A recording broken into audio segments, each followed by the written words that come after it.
Hey you all, it's Lenzel here. Hope you all are having a great day.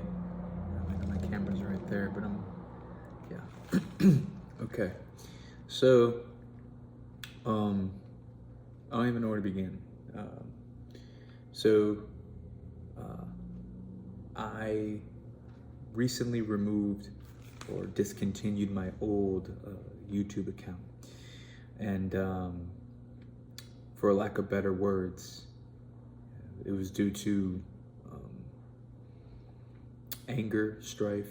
It was due to being angry at the wrong individual, ultimately. And I could probably get into another couple of factors as to why I removed my original YouTube account. However, I'm starting another one here, all over again, clean slate. Everything that I previously done is gone. I still have some of it, just not edited. So, I mean, I could repost a lot of it. But here I am, right?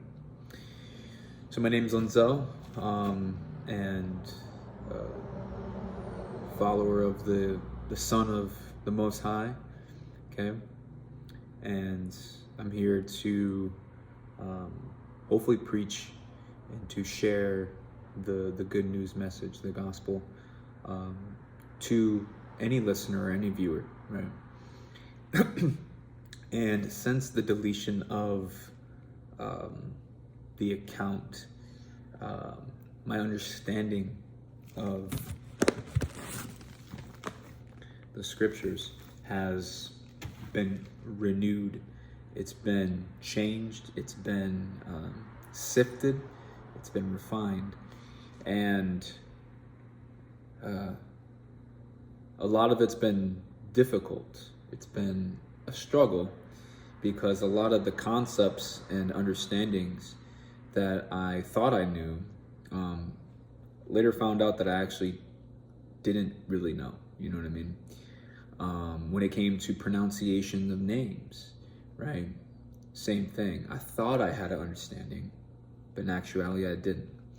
So it just goes to show that anytime I teach or show someone something, the understanding can always be heightened. It can always be taken up another tier, another degree of understanding. And I feel like since the removal of my account,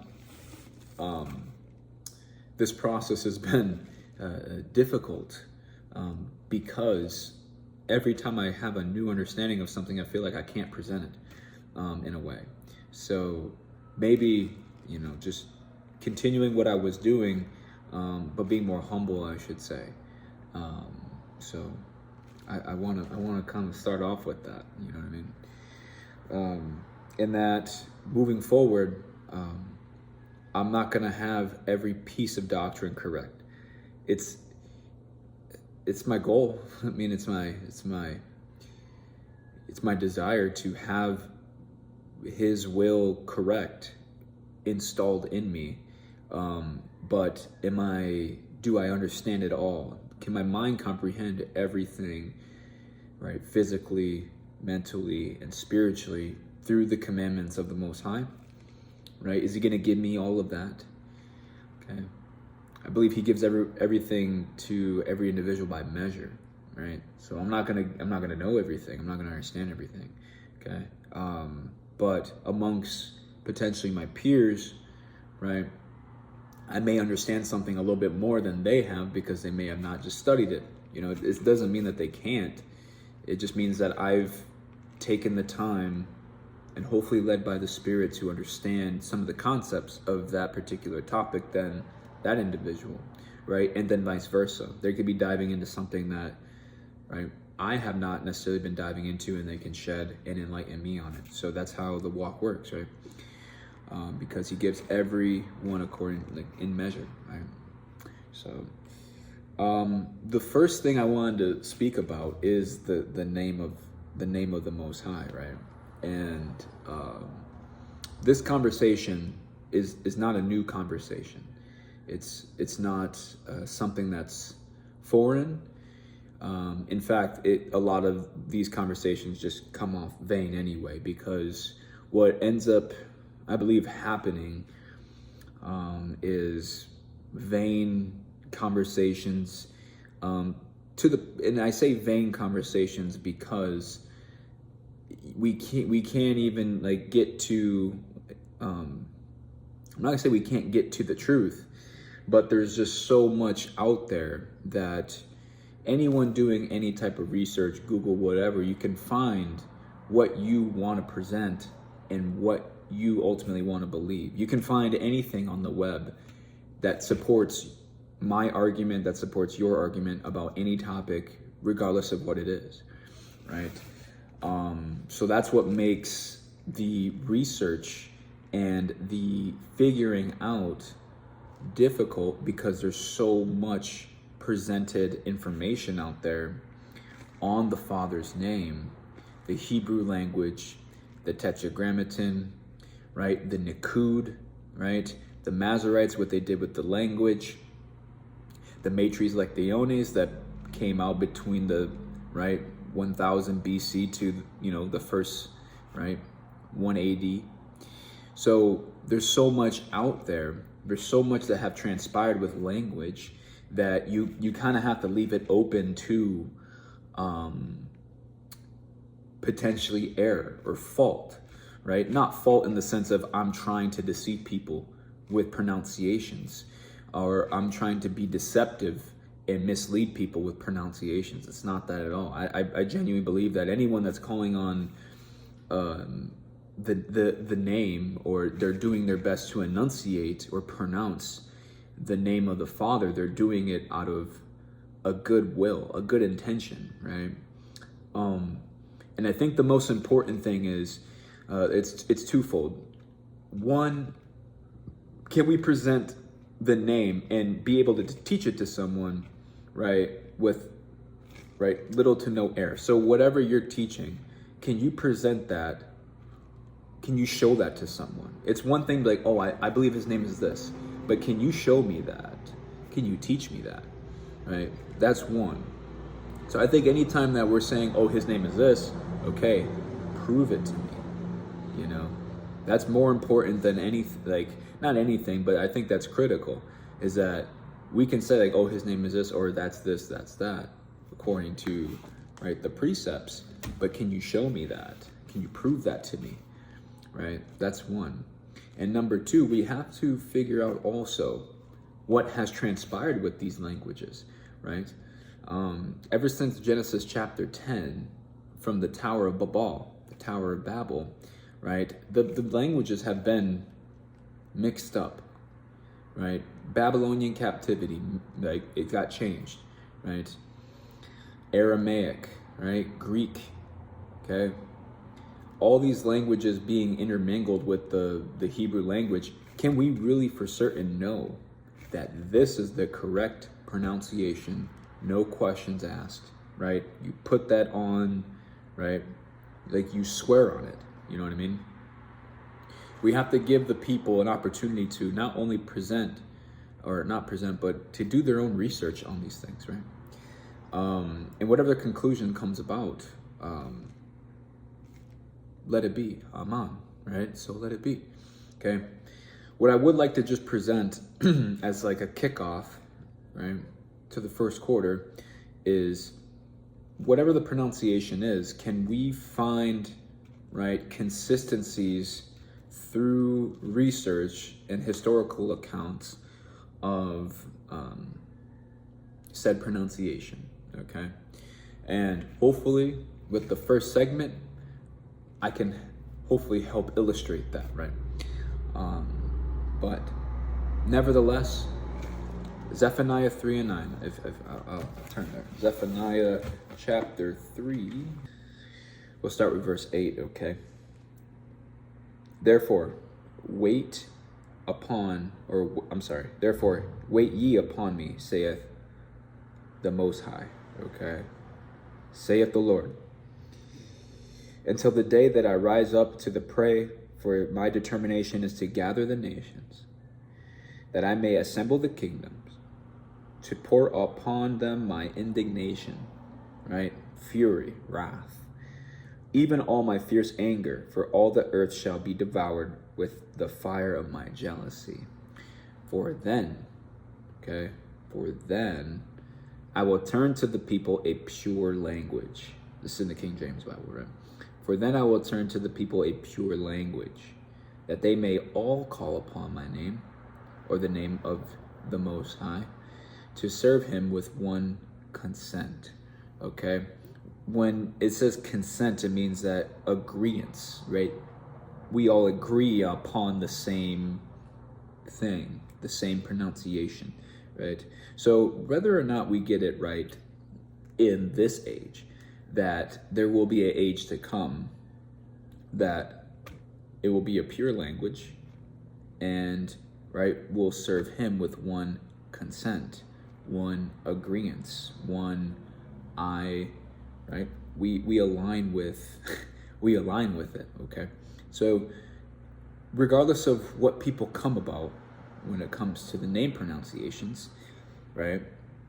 That if we can't look forward to this day, right? And the fact that this is even written, it would already trigger something, at least it does in my mind, that there is this going on, right? The Most High knew that this was going to go on, right? All knowing. And he wrote that I will turn to the people of pure language. I don't believe it means that no one knows the language or no one knows the name, right? Or the pronunciation of it. But my thing is, unless we were alive during King David's time, maybe even further back, it's 3-some thousand years ago, can we really know the dialect of the Hebrew, right? Can we? Without a shadow of doubt. I as I'm working on this study, I'm starting off in the English portion because Old English, if you listen to people speak Old English, it doesn't even sound like what I'm saying right now. It sounds nothing like it. So even 1,000 years from when Anglo-Saxon, right? I believe is his name, the kind of language or the kind of English it was, Old English, right? Was between the 500, 600 AD, right?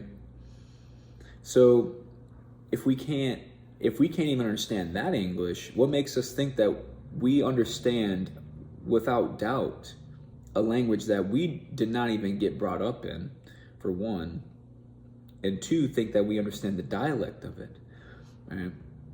So more than ever, this topic has humbled me, truly. It's humbled me.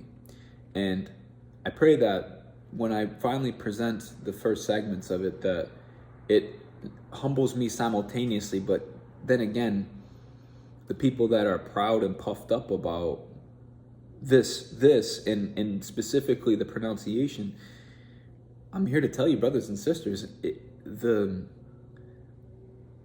what would be more important would be, do we understand the character? Do we understand the authority?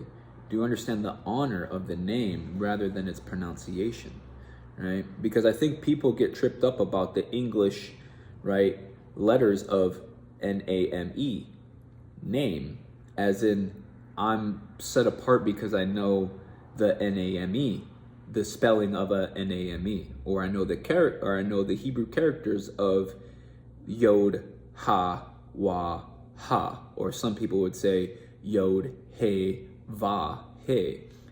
Does that set me apart? No. Do I understand who the Father is, right? When it says not to take his name in vain, right? Does it mean, okay, I said his name in a, right? Yes. But did I take the authority of his name to not? Did I take the honor of his name to not? You look into that Hebrew word name, Sham, or some people say Shem. Look into the Strongs on that. It runs deeper than just the spelling of someone's name. And I think that's where we get tripped up, guys, is we get tripped up on pronunciations, right? Dialects, when what doesn't change is the meaning of the name, and what doesn't change is the character and the authority and the honor, right? In the individuality of the Father. So when he says in the third commandment not to take his name in vain, what does he really mean by that, right? It's not as surface level as, oh, right, I use his name incorrectly, right? It's not what it means. Are we taking the honor? Are we taking the authority? Are we taking the character away from him by using it falsely, using it to nothing, using it for naught, right? So, again, really humbling topic. Can't wait to get into it with you, brothers and sisters. And again, I could be wrong about a lot of it, right? Because ultimately we have to rely on other people's research and historical accounts to even be remotely close, because we have a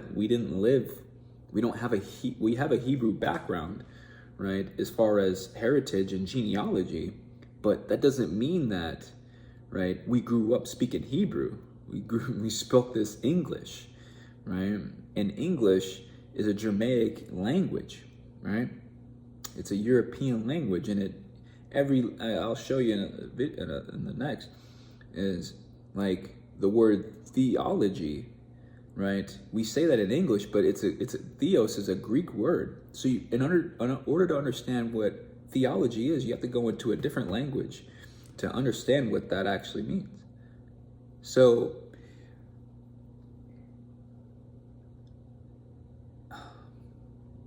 I think it's First Chronicles. Let me share one last thing, and I'm off. Perfect.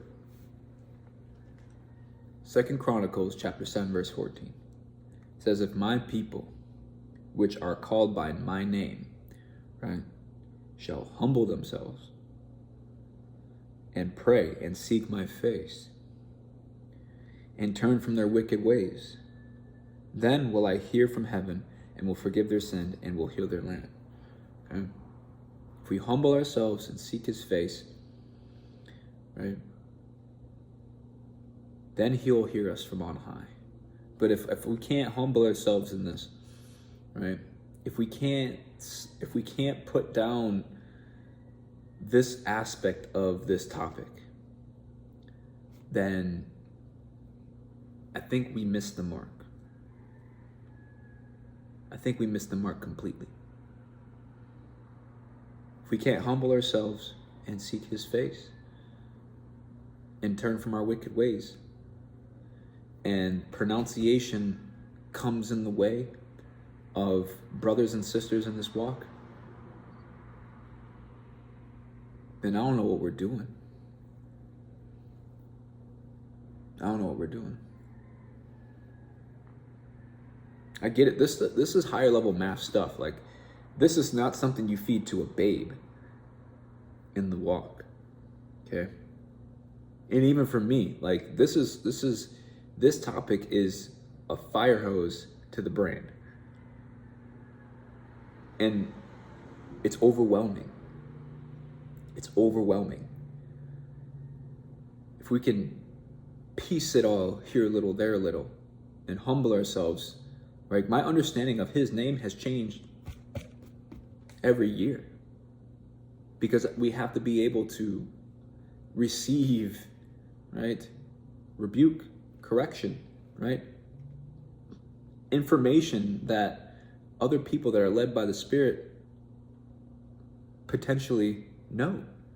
But if I'm hard-hearted, stiff-necked,